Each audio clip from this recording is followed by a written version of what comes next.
Yes, my people, you're telling me welcome back to another action video. Today, we're going to be watching 3 scary real Christmas stories. Charlie Labosco. Come on, bro. It was Christmas Eve night. We always hosted Christmas Eve at our house when I was a kid. My grandparents, uncles, and my cousins would always come. This year I must have been like 12. My mom was making duck, as she always did on Christmas Eve. I was helping her cook and prepare this year because my dad actually had a really That's weird, no? Is that normal? Okay. bad cold and was trying to not touch anything or stay too close to anyone. Our family slowly started showing up one by one. My Uncle Joe first, with my cousins Chris and Valerie. They were the closest in age to me, so I've always been closest with them out of all my cousins. As soon as they got there, I got distracted from helping out my mom, because Chris brought over a video game for my PlayStation that I'd been wanting to play, Driver 2. We ran upstairs to my room to put the disc in and play, and Valerie came just to watch. But within a few minutes, my mom called my name up the stairs angrily, ruining the fun. I was hoping she'd just let me play, but she was already stressed from the amount of work that cooking and preparing for a big family is. So we had to resume playing the game later. We left it on pause, and all three of us went back downstairs. Most family had arrived already. I was juggling saying hi to everybody while helping set up the table and stuff. Within half an hour, the whole family was there, and dinner was almost ready. The table was already set, and half the family was already at the dinner table, including myself. Then I remember my mom yelling, "Ah, shit." She yelled for me to run to the basement to grab the stuffing, which she forgot to make. Our house didn't have an actual pantry closet, so my mom used the backside of the bar in the basement as a pantry. I went down to the basement to fetch the stuffing. I was behind the bar looking for the damn stuff, when I noticed a blanket covering something in the corner next to the two sofas. There's a man in your house. At first glance, I assumed it was a person, one of my cousins. Can we just say, this basement is fucking incredible. This looks sick. Trying to scare me. As I walked a little closer, I could confirm it was a person based on the shape of what was underneath the blanket. I could see the person's head. I stood there waiting to see if they'd react to my not making noise. I was wondering how he or she would know when to jump out to scare me if they couldn't see me under that blanket. Suddenly the lights to the basement turned off, and I heard the basement door slam shut. I yelled "screw you" to whoever it was, Valerie or Chris. I knew it was one of them, not my older cousins. I was going to scare whoever was under the blanket. I had a feeling the two of them were trying to mess with me, but now the joke was on them. I was going to scare whoever was under that blanket. I tiptoed on the carpet to the corner of the room and yanked the blanket off whoever it was and started screaming to scare them. That ain't your family. But instead of hearing one of my cousin's childish screams, I heard nothing. Then a very strong grip grabbed me. Whoever it was went for my neck as soon as they felt where it was in the dark. For a few seconds I thought it was Chris roughhousing me, and I was screaming at him to stop, but this felt like the grip of a grown man. I started to scream for my life with whatever air was able to escape my lungs. The door to the basement opened and the light turned on, revealing an old, dirty, disheveled-looking man. He let me go and ran to the basement door which led to the backyard, not the basement door that led to the upstairs. The downstairs one. Half my family came rushing down. I was crying and screaming he went that way, pointing at the open backyard basement door. Two of my uncles ran outside to try to find him, while my mom and aunts came to my side to try to comfort me as I was crying. Oh my God. I was literally shook. My whole body was shaking and I felt ill. My mother called the police to report this. My uncles were out in the streets for like 20 minutes looking from house to house for the man. It made no sense because it didn't look like he would have been able to make it too far, which makes me think he was hiding somewhere in the backyard or a neighbor's yard. The officer said it sounded like some homeless squatter hiding from the cold, and that they'd gotten a number of these calls that month. That didn't make things sound any better after that allegedly homeless man had his hand around my neck. My cousins were trying to pull a prank on me, hence why they turned the light off and shut the door originally. That would shit me up. Obviously not part of their plan. So my family learned a valuable lesson at my horrifying expense. Always keep every single entrance to your house locked at all times. Obviously. Cody Blaze. That's a cool name, you know. It was Christmas Eve night. I was a little kid. My dad was briefly dating this woman named Sydney. My mom died when I was really young, so for most of my childhood, I didn't know what it was like having a motherly figure in the house. That's sad. When my dad started seeing Sydney, she would spend the weekends at our house once in a while, and my siblings and I liked that. Sydney always seemed like a decent woman, but I was a little kid, and I was perhaps biased because I just liked having a woman in the house. It was Christmas Eve. Sydney was spending the weekend with us for Christmas. I don't think she had much family Is herself. Sydney trouble? We watched the movie Elf as a family, my brother, sister, dad, and Sydney. After the movie ended, my dad and Sydney went to bed. I stayed up with my brother a little later to watch the Polar Express. Around the time the movie ended, Sydney came downstairs to tell us that it's maybe time to go to sleep. I was young, but I was old enough to be suspicious about Santa Claus by now, and I had a feeling it was always my dad putting the gifts under the tree. I snuck out of my room around 12 o'clock to see if the presents were under the tree yet. My bedroom was the only bedroom on the den level, so every other bedroom was upstairs. The living room and tree were on the first level, a half flight of stairs above my bedroom. I snuck out of my room and tiptoed up the stairs. I peered into the living room, which was lit up by the Christmas tree. There were presents under there, and there was Sydney under the tree. At first I thought she was placing the gifts there, and I thought I was right all along, that Santa wasn't real. But I quickly realized she wasn't placing the gifts there. She was shaking them, like trying to figure out what's inside of the boxes. What? She picked up one gift, which was in a gift bag, started digging through it, and pulled out something that looked like it was for my sister, like makeup.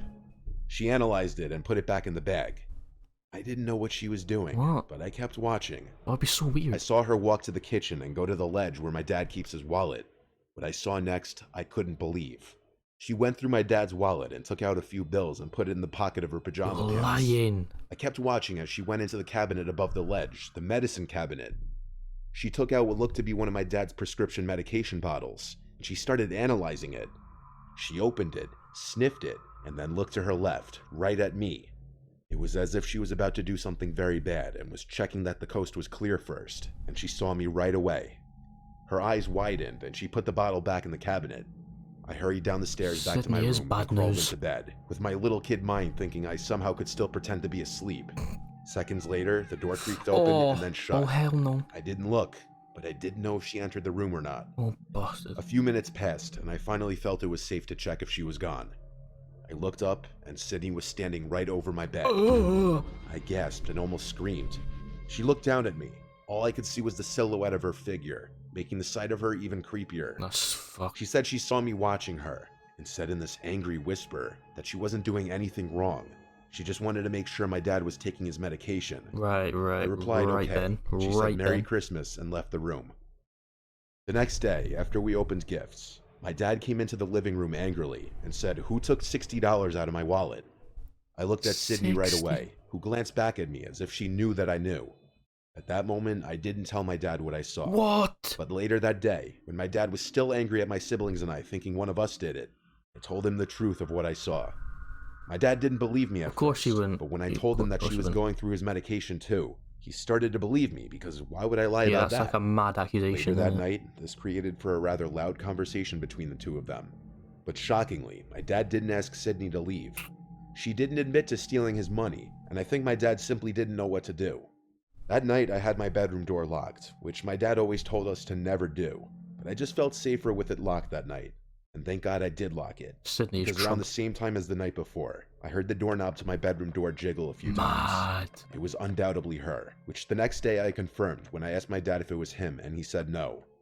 After she left that night, I begged and pleaded my dad to not have her over anymore because she scared me, and it looked like she was going to do something to his medication. Trouble. I'm grateful my dad listened to me because he stopped seeing Sydney shortly after that. W. I wonder what she was actually going to do to his medication if she didn't notice me watching her. Spike it maybe? Or get rid of it all? I don't know.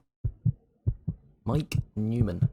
That's such a weird thing to, if she didn't look, we would have probably got to find out more what she was planning on doing, but honestly, it's probably a good thing that we didn't get that far in the story. Christmas night of 2021. It was a Saturday night. I went up to Vermont to be with my family for the holiday and stay with them for the weekend. I was staying there from Saturday, Christmas Day, to Monday. For Christmas Eve, I went with my girlfriend's or her family's gathering. For actual Christmas, I'd be with mine. She didn't come with me, though. Our Christmas gathering wasn't huge, since our family's so spread out over the East Coast. It was my parents, my older brother, his girlfriend, my aunt and uncle, and myself. The house is big enough to accommodate all of us. We all did our family tradition of watching a movie together after dinner with the fireplace going. This year we watched Bad Santa, one of my dad's favorite Christmas movies. After the movie, we had pumpkin pie and— my god! I'm an idiot. You won't know. You won't have context to this until Christmas Day. But I have seen Bad Santa. What an idiot. Ice cream, and afterwards played cards. On Christmas Day, you'll know why that's annoyed me. Everyone started to get situated wherever they were sleeping. My brother and his girlfriend took one of the 2 spare bedrooms. My aunt and uncle took the second. There was a nice pull-out couch in the living room that I'd be sleeping on, which I did not mind. I liked being able to sleep by the fireplace and tree. It was very cozy. I had the TV on as I was nodding off. When I felt that I was about to fall asleep, I turned off the TV and Christmas tree lights. Uh-oh. The fire was breathing its last breaths, and the room was just about pitch black. My memory faded into a dream actually about Christmas and my family. Okay. Only in my dream, we weren't at my parents' house, we were at my uncle's house, and more of my family members were there. Okay. My cousin Jackie and my aunt Melissa. It's like a good dream. It wasn't a very exciting or unusual dream. We were at the dinner table, when suddenly all of my family members in my dream stopped talking, turned and looked at me. Oh, My aunt Melissa said in a very serious voice, "There's someone in the house, wake up." I actually woke up after this. My heart was already racing for some reason. The way my dream ended genuinely disturbed me. I'm home alone right now, by the way. I sat up and looked around the dark room, actually feeling uncomfortable. The super high ceiling of the living room made me feel even more exposed. What? I heard a creak in the floor where the kitchen and living room meets. I looked in that direction. The fire was completely out now. There was no light in the room. Yet I thought I could see a person standing right where the kitchen starts. I said, "Is someone there?" expecting one of my family members to answer back. They didn't. The silhouette-looking shadow in the doorway of the kitchen was still there, though. I sat up just a little more to look closer at the doorway. Bro's like, the silhouette then started moving. It was a person. "Who is that?" I said louder. Whoever it was went towards the back door, and I heard the back door close. And left. I started screaming for my family to wake up, and everyone came out of their rooms. Everyone. So what I had just seen was none of my family members. So my dad, brother, uncle, and I threw on our shoes and coats and ran out into the cold, looking around. We found a set of footprints in the snow leading into the woods. Mind you, it was like 2 in the morning, and the neighboring houses aren't exactly on top of each other. So none of us were exactly eager to go into the woods following some unknown person's footsteps. We instead called the police, and while we waited for them, my brother and I stood in the backyard watching the woods. The creepy pitch black woods where someone was hiding, potentially looking back at us without our knowledge.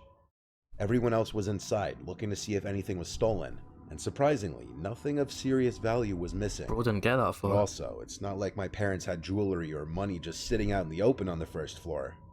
The police officers who came followed the footprints into the woods as far as they could until the trail seemed to disappear or just became impossible to follow. They had not gotten any other calls regarding break-ins that night, at least not to that point. But the next day, nothing was on the news about any break-ins either. So it may have just been a one-off fluke thing where my parents' house happened to be the target of someone trying to steal valuables, like expensive Christmas presents potentially. I'll tell you one thing though. I had a rough time falling asleep that following night in that living room. Yes, again. I would too. The image of that person in the doorway to the kitchen still haunts me. Well, if you enjoyed this video, make sure to like, comment, and subscribe to the channel. Check out the reaction, with the main channel too, sorry. We're on the reaction channel. Check out the Twitch as well to watch these live. Currently not streaming right now because I'm just trying to get as many videos as possible done because I'm flying home for Christmas, so gotta be on top of my game at the moment. But yeah, have a wonderful Christmas and goodbye.